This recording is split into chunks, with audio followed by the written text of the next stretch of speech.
नमस्कार दोस्तों, स्वागत है आर्केड टीवर में आपका। आई होप कि आप लोग अच्छे होंगे, मस्त होंगे और स्वस्थ होंगे। जी हाँ दोस्तों, आज हम बात करेंगे जीन पियाजे के सिद्धांत के बारे में। जीन पियाजे की अगर बात करें दोस्तों, ये जो हैं स्विट्जरलैंड के मनोवैज्ञानिक हैं। दोस्तों, जीन पियाजे का मानना है कि जैसे जैसे बच्चों में जैविक परिपक्वता होती है, वैसे वैसे वह वस्तु के बारे में अपने दिमाग पर कॉन्सेप्ट बना लेता है दोस्तों। अगर संज्ञानात्मक विकास की बात करें दोस्तों, संज्ञानात्मक विकास का अर्थ क्या है? संज्ञानात्मक का अर्थ क्या है दोस्तों? संज्ञान।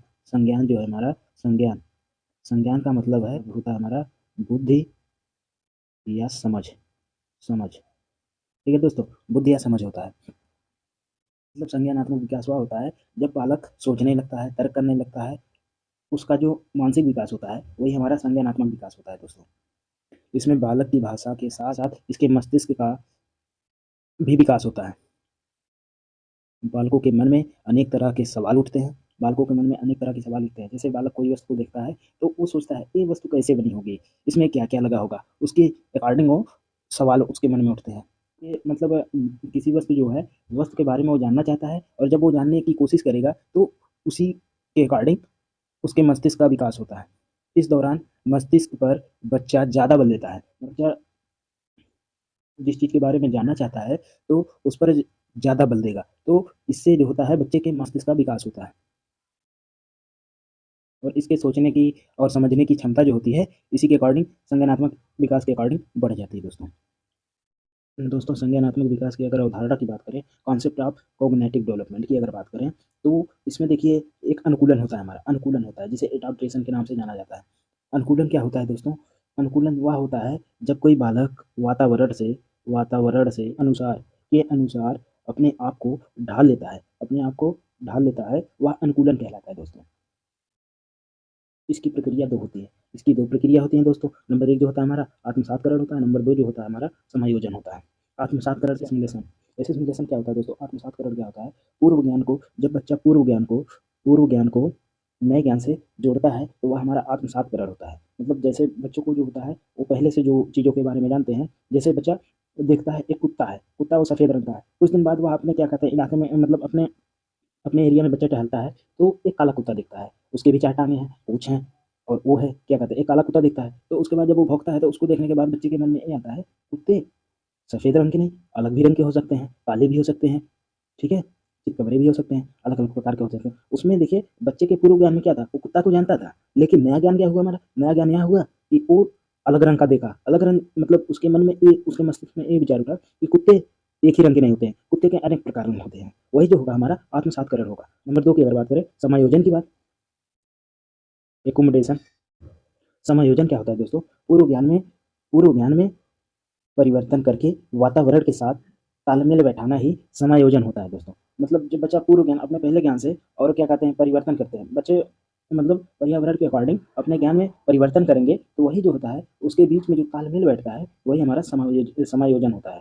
इसी के अकॉर्डिंग एक सामधारक संतुलन होता है। सामधारक संतुलन वह होता है जब आत्मसातकरण और समायोजन की प्रक्रियाओं के बीच संतुलन कायम करता है, ये हमारा सामधारक संतुलन कहलाता है।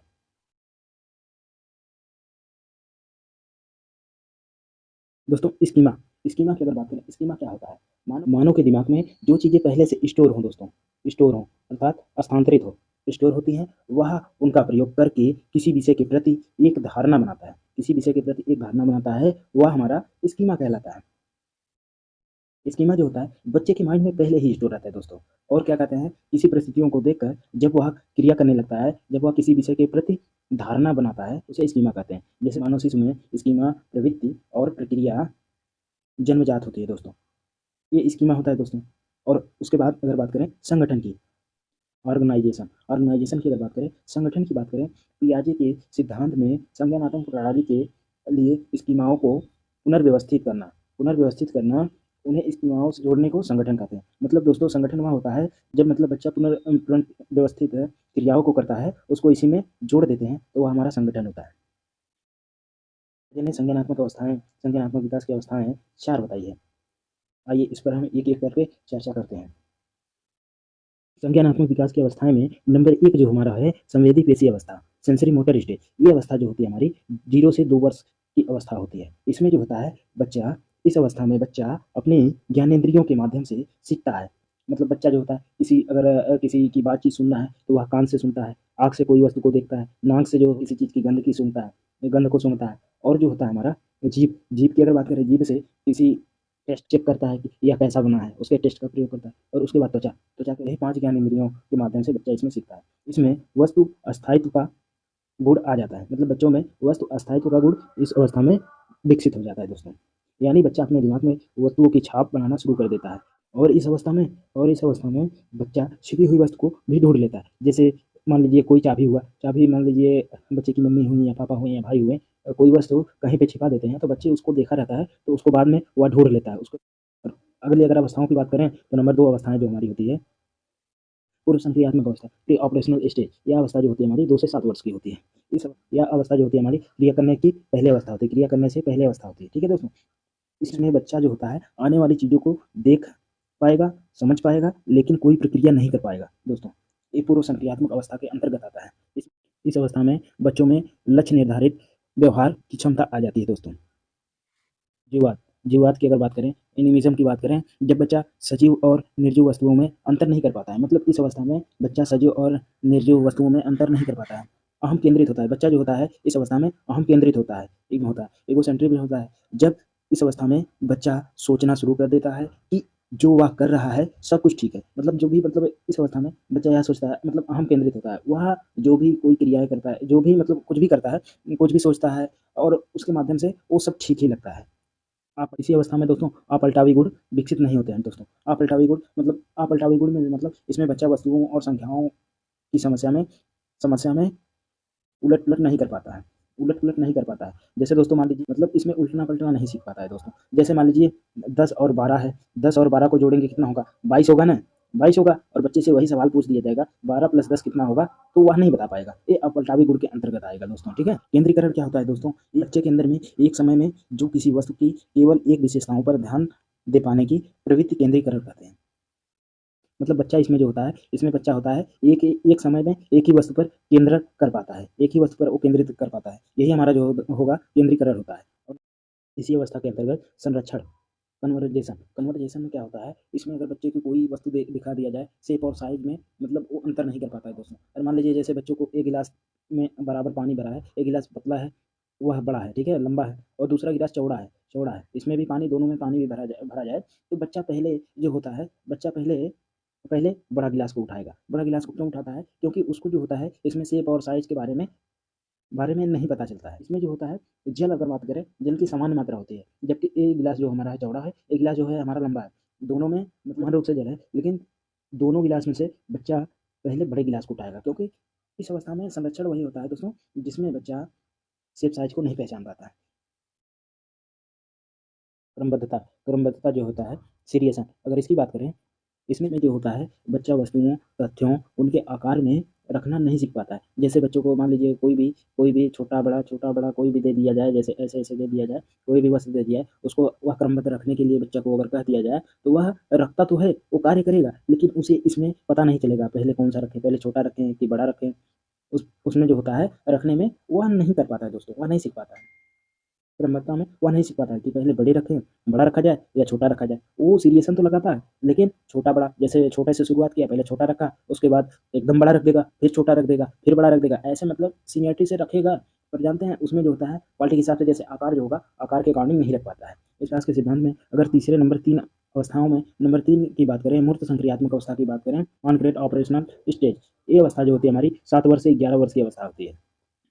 इस अवस्था की अगर बात करें दोस्तों, इस अवस्था में बच्चा सामने रखी हुई चीज़ों को देखकर कुछ कर सकता है, कुछ कर सकता है। यह उन पर चिंतन करना शुरू करता है। जैसे मान लीजिए ये बच्चा है, बच्चा ये वस्तु को देखा, ये वस्तु को देखने के बाद उसके मन में उस वस्तु के प्रति चिंता करना शुरू कर देता है। मतलब ये वस्तु जो है किस काम के लिए उपयोग किया जाएगा, या किस कार्य के लिए आएगा, खेलने में आएगा कि कूदने में आएगा, किस चीज़ में प्रयोग इसका होगा, उस पर ये चिंता करने लगता है दोस्तों। अगर मूर्त संक्रियात्मक अवस्था की अगर और बात की जाए दोस्तों, इस अवस्था में दोस्तों अपलटावी गुण, जुवाद, मुद्रा, भार, संरक्षण, क्रमबद्धता की योग्यता आदि का गुण आ जाता है। मतलब इस अवस्था में, अभी इससे पहले जो आपको बताया गया था पूर्व संक्रियात्मक अवस्था में, उसमें जीववाद अहम केंद्रित होता था। मतलब जीववाद के अंतर्गत बच्चा जो होता था सजीव निर्जीव का अंतर नहीं कर पाता है, लेकिन इस अवस्था में सजीव निर्जीव का अंतर भी कर जाता है और समझ पाता है, ठीक है, संरक्षण भी कर लेता है, क्रमबद्धता भी कर लेता है, ठीक है, इसके अंतर्गत सब कुछ कर लेता है जो पूर्व संक्रियात्मक अवस्था में नहीं कर पाता है दोस्तों। मूल संक्रियात्मक अवस्था में हर चीज को उसमें देखिए क्रिया नहीं कर पाता है, कोई भी वस्तु को देखता है, समझता है, ठीक है। पूर्व संक्रियात्मक अवस्था में कोई भी चीज को देखता है, वो समझता है, लेकिन क्रिया नहीं कर पाता है। यहाँ पे दोस्तों देखेगा भी, समझेगा भी और क्रिया भी कर पाएगा, ठीक है, इस अवस्था में क्रिया भी कर पाएगा। और इस अवस्था में जो होता है हमारा आगमन तर्कड़ा आ जाती है दोस्तों। यानी जब बच्चा उदाहरण के ऊपर आधारित होकर तर्क करने लगता है, ये जो होते हैं हमारे मूर्त संक्रियात्मक अवस्था के अंतर्गत आता है। मतलब इसमें जो होता है बच्चा जो होता है उदाहरण के ऊपर आधारित होकर तर्क करने लगता है दोस्तों। दोस्तों संज्ञानात्मक विकास के सिद्धांत के अगर अवस्थाओं में और बात की जाए, नंबर 4 अवस्थाओं की बात की जाए, तो नंबर 4 जो अवस्था हमारी होती है औपचारिक संक्रियात्मक अवस्था होती है, फॉर्मल ऑपरेशनल स्टेज। ये अवस्था जो होती है हमारी संज्ञान का संज्ञान की सर्वोच्च अवस्था भी कहलाती है।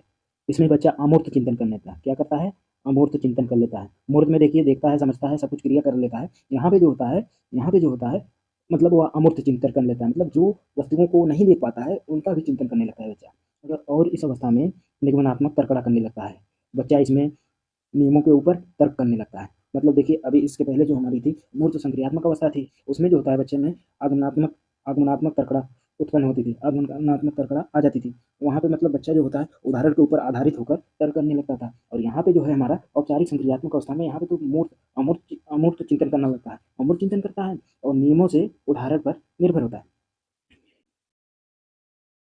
इस अवस्था में बच्चा जो होता है नियमों के ऊपर तर्क करने लगता है कि ये नियम कैसे बना, क्या हुआ क्या नहीं हुआ, इस पर वो चिंता करने लगता है दोस्तों। सिद्धांत जो होता है जीन पियाजे का संज्ञानात्मक विकास का सिद्धांत जो पढ़ाया आप लोगों को, उसको एक बार फिर से हम रिवीजन करते हैं दोस्तों। पहले औपचारिक अवस्था संज्ञान का मतलब होता है जो मानसिक रूप से वो बच्चा सोचता है, ठीक है। इसमें जो संज्ञान में बच्चे का जो है मस्तिष्क का विकास होता है, ठीक है। इसमें जो होता है पहली स्टेज क्या हमने बताया था आपको, सेंसरी मोटर स्टेज, ठीक है। पहली स्टेज जो होती है हमारी सेंसरी मोटर स्टेज, इसमें जो होता है बच्चा जो होता है ज्ञान इंद्रियों के माध्यम से कोई वस्तु सीखता है, ठीक है। और फिर दूसरी स्टेज हमारी होती है pre operational stage. Pre operational stage क्या होती है हमारी दोस्तों, ये जो स्टेज होती है 2 से 7 वर्ष तक होती है। इसमें जो होता है पूर्व संक्रियात्मक अवस्था में बच्चा किसी वस्तु को देख सकता है, समझ भी सकता है, लेकिन कोई क्रिया नहीं कर पाएगा। और जो तीसरी हमारी अवस्था है नंबर 3 जो है हमारी मूर्त संक्रियात्मक अवस्था की बात करें, ये अवस्था जो होती है हमारी 7 से 11 वर्ष की अवस्था होती है। इस अवस्था में बच्चे कोई वस्तु को देखकर, समझकर, देख भी पाता है, समझ भी पाता है और उस पर क्रिया भी करने लगता है। ये हमारा मूर्त संक्रियात्मक अवस्था के अंतर्गत आता है दोस्तों। इसमें बच्चा उदाहरण के ऊपर आधारित होकर तर्क करने लगता है। और वहीं बात करें नंबर 4 स्टेजेज की, नंबर 4 स्टेजेज की औपचारिक संक्रियात्मक अवस्था, फॉर्मल ऑपरेशनल स्टेज। ये अवस्था जो होती है हमारी 12 से प्लस में होती है, 12 से या 11 से 15 वर्ष की होती है, ठीक है। इसमें जो होता है यह संज्ञान की सर्वोच्च अवस्था कहलाती है। और ये जो अवस्था होती है हमारी संज्ञान की सर्वोच्च अवस्था कहलाती है। इसमें जो बच्चा होता है अमूर्त चिंतन करने लगता है दोस्तों। और इसमें जो होता है निगमनात्मक तर्कड़ा बच्चों में आ जाती है। इसमें बच्चा नियमों के ऊपर तर्क करने लगता है।